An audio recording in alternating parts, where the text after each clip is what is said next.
We've all heard the term, look before you leap. And then we've also heard the saying, he who hesitates is lost. Which is it? Look before you leap, or he who hesitates is lost? Tune in for the surprising answer.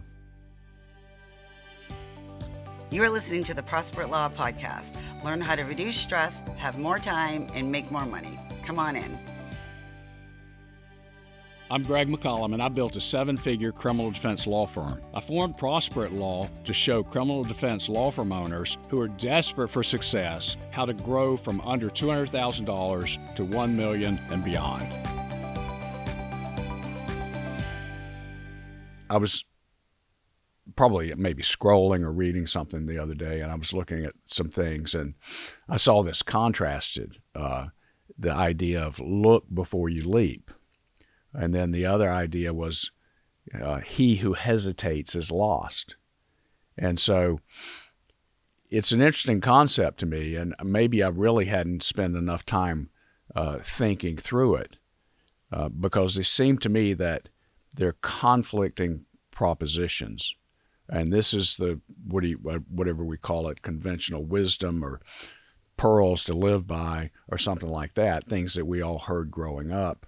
And the people that raised us and the people that raised them and the people that raised the ones before them, tried to impart this wisdom into us and give us some guidance, some simple phrases or some ideas that we're all supposed to consider to keep us safe. Now, that's also part of the topic is that the safety is not really safe. So in exploring this, if you do this with me, if you just look at it, the attribution on these sayings is not really that clear.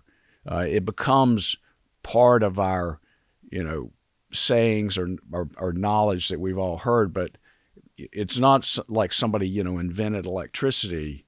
And so then that was a single event. A lot of these things evolved over time, and sometimes even later in the 1500s or sometimes 1800s or something as late as that, it really becomes something that we accept.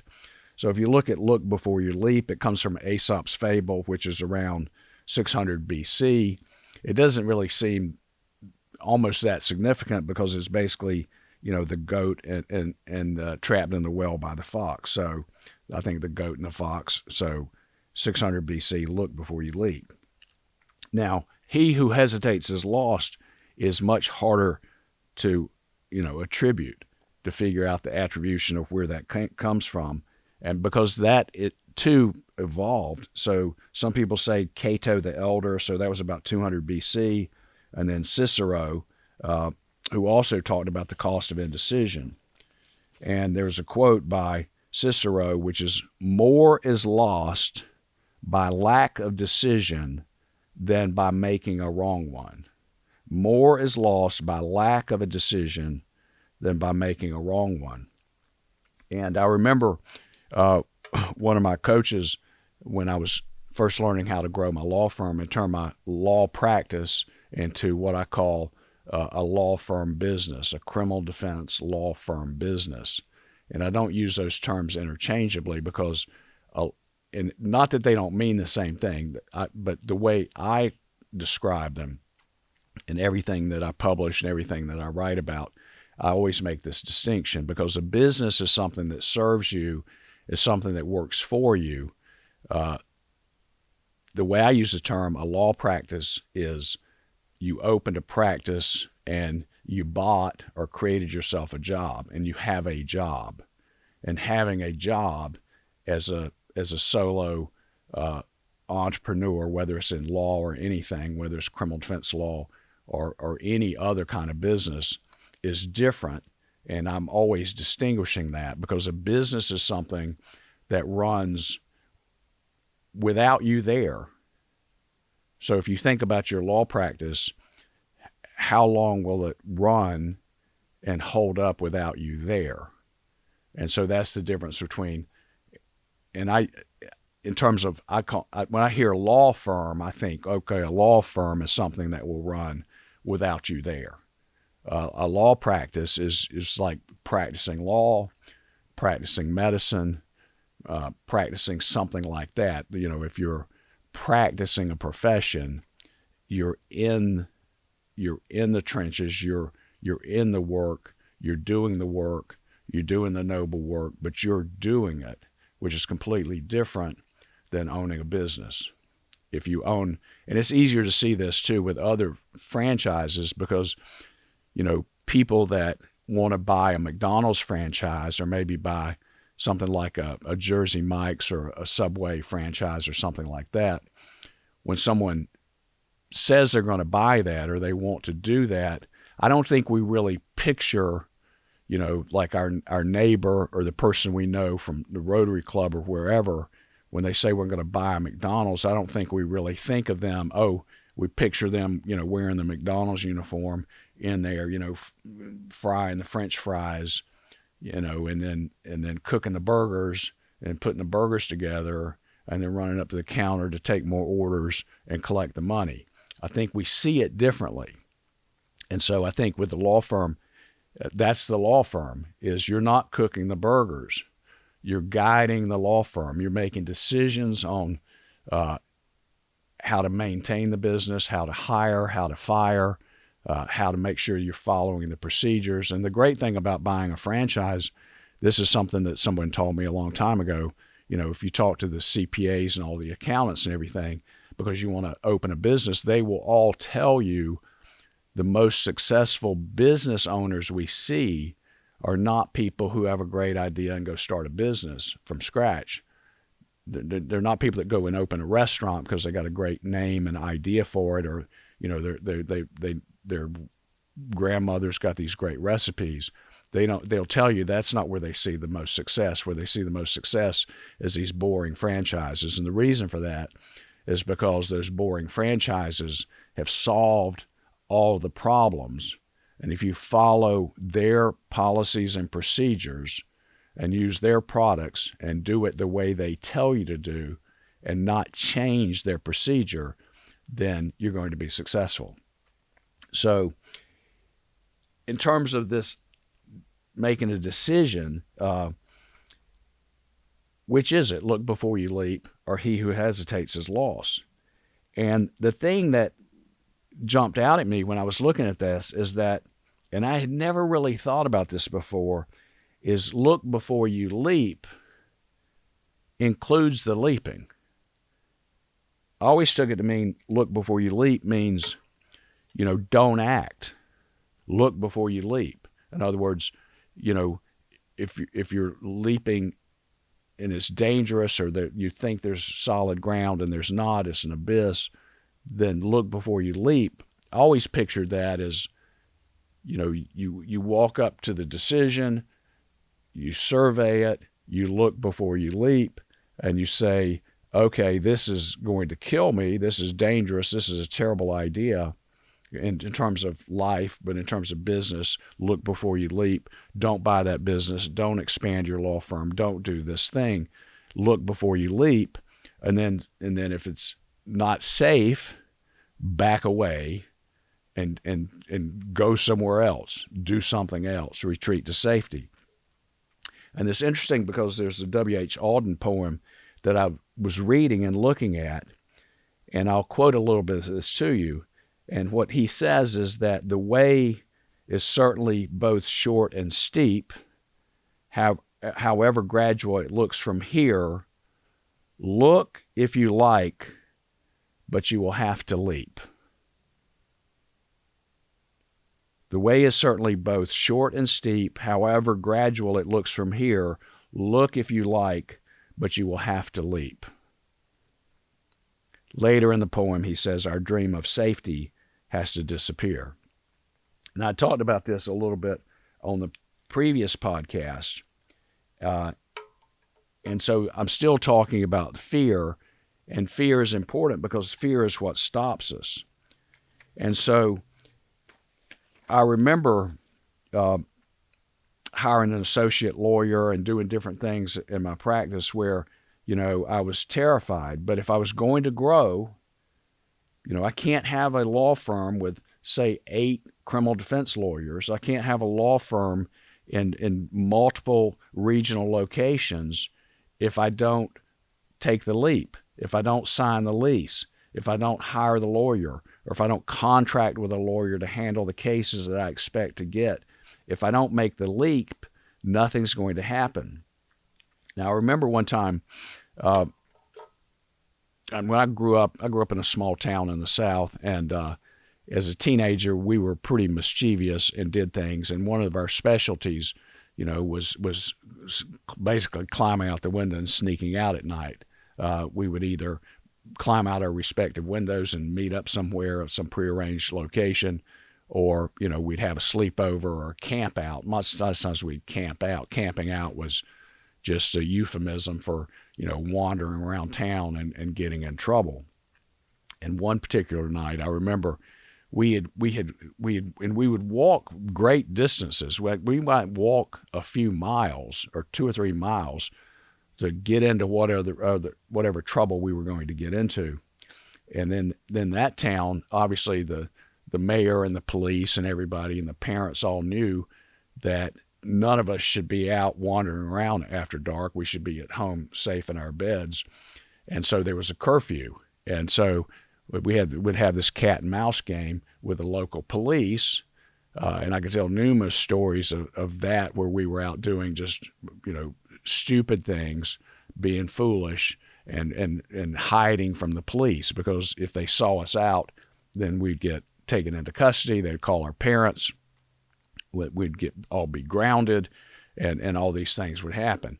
So we were always worried about that. And I remember this one time we were walking back from somewhere. I can't even remember where we went or why we went there.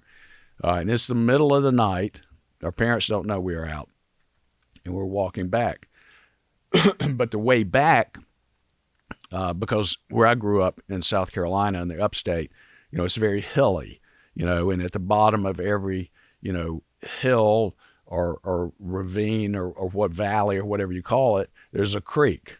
And so we couldn't walk along the road because the police are going to drive by. And I think we might have actually been along the road and we would see the headlights coming. We would literally dive or duck in the woods. And so this particular night, I think there was probably no moon, or it was cloudy, or both. And we were I think on a path, and we were going through this path because we got to get home, and we'd gone too far to be able to get back to the road and navigate the bridge where the road was. So we got to, and it never occurred to us because we're like stupid 14-year-old teenagers. And so we get to the bottom, and we've gone too far to backtrack, and we literally probably couldn't see our hand in front of our face. We didn't have a flashlight. There were no mobile phones. Everybody's got a phone and a flashlight now, which is very helpful, but we had nothing like that. And so we were standing there, and we knew there was a creek there, and we knew we had to get across it, and we couldn't walk through it because then we'd get wet, and then our parents would find out and figure out our clothes were wet and figure out we'd been out roaming around in the night. So there were 3 of us. It was me and I think Mark and Rusty. And I can't remember who got picked or why they got picked, but we were going to jump across the creek, leap through the dark where we can't see. We don't know if we're going to run into a tree branch or hit a log. We have no idea what's down there. We can just hear the creek running, but we think it's close enough that we can make it. And a lot of those creeks would have, a little sandy bank. And so for whatever reason, Mark goes first. So we're standing there and like, okay. And then he jumps. And so we don't hear something, for half a second. Then we hear like a thud, like he lands with a thud and a groan. And we're like, are you okay? Are you okay? And he's groaning. He goes, yeah, it's fine. Come on. So then the other 2 of us did the same thing, leaped out into the dark. Don't know how far exactly we're going to fall. Don't know what we're going to hit when we land. And we did it. And we made it home. So that's just leaping. Is that smart? It may be smart for one of us to go first because if he broke his neck or broke his leg or something, or something terrible happened, at least we only lost one of the three. So when you're making a decision about look before you leap, you're not doing that. If you're going to hire a lawyer or you're going to do something, there's perspective there, and you're evaluating it.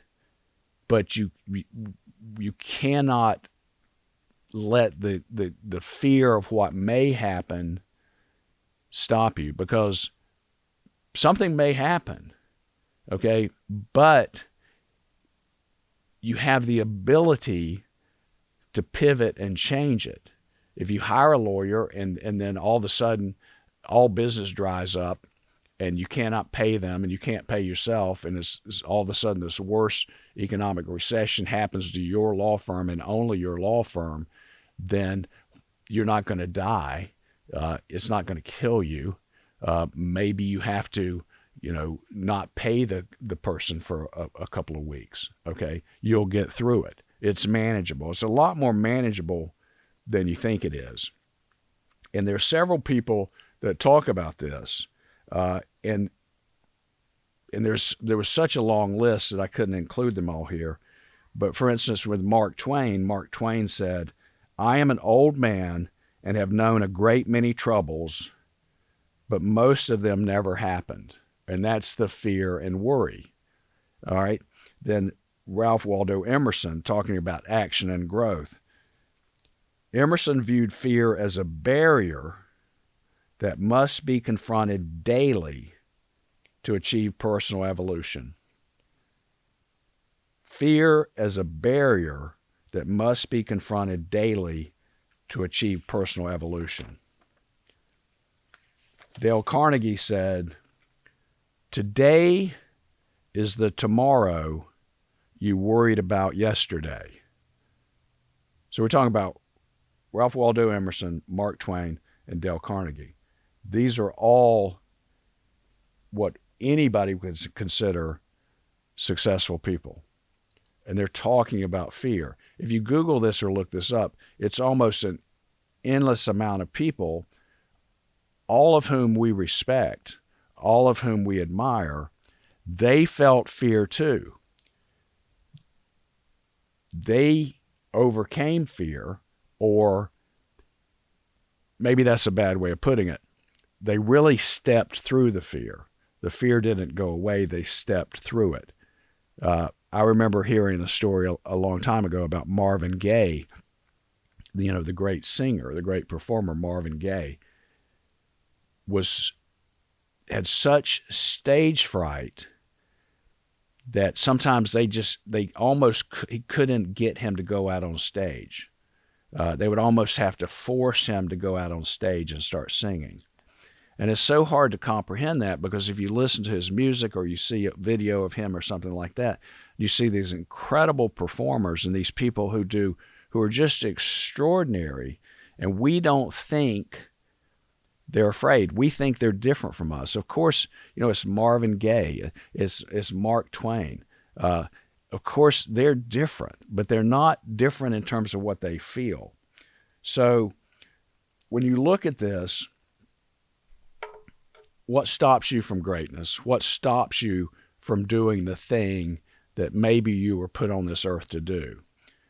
Is it your belief that you don't believe you're good enough? Is it your belief that you don't think you could step into that role? Is it an action? Do you think, like deep down, do you know that you can do the thing you want to do? But then you don't take action because fear stops you. And I've said this before many times, understanding fear begins with awareness. I remember when I was being coached by somebody who's I consider a mentor of mine, somebody that I've been through trainings with and been in the room with many times, had individual conversations with him a few times. I wish more, but opportunities like that. And I remember talking, I think it was being laser coached at a David Neagle seminar, which is a pretty small seminar at the time. It was only maybe 30 or 40 people. 30 or 40 of us in the room.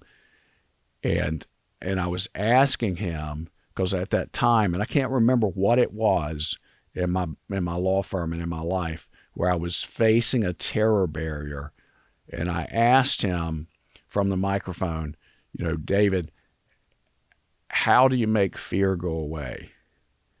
I mean, how can I make this fear go away? And he said, you cannot make it go away, Greg. You cannot make it go away. And then I said, well, if I cannot make it go away, what is the point of us even talking about this? Why am I even here? What am I doing if I cannot make it go away? He said, you just have to accept it, and you have to take it with you. It's coming with you whether you take it or not, but you just have to go with fear accompanying you. And I don't know if he told me to do this or I did it myself, so I took my fear and I personified it, and I turned it into this little thing. I don't know if you would call it like a pet or a bothersome, like a puppet or something. And I think I even gave it a name. And I said, okay, I'm going to personify this fear. It's like the angel and the devil, the halo and the horns, where they're both sitting on your shoulder. And so I just pictured it that way, that I've got fear right there, barking in my ear, whispering in my ear, scaring the hell out of me, but I'm going anyway. And he's going to sit there, and he's going to put me down, and he's going to criticize me, and he's coming there, and he's doing everything he can to stop me, but I'm going to do it anyway. And one of the things I've learned is, if you want to have confidence, take action. Because the only thing that builds confidence is taking some action and succeeding, doing something and it working, or even doing something and it not killing you. And so David did teach me that the one thing that does happen, though, is as you do this, the more you do it, the less and less powerful fear becomes. And so this little creature, this little caricature sitting on my shoulder is becoming weaker and weaker. He's still there. He still energizes sometimes. I still go through that in my life with the things that I'm trying to do.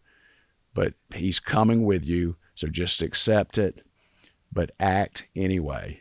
Take the actions.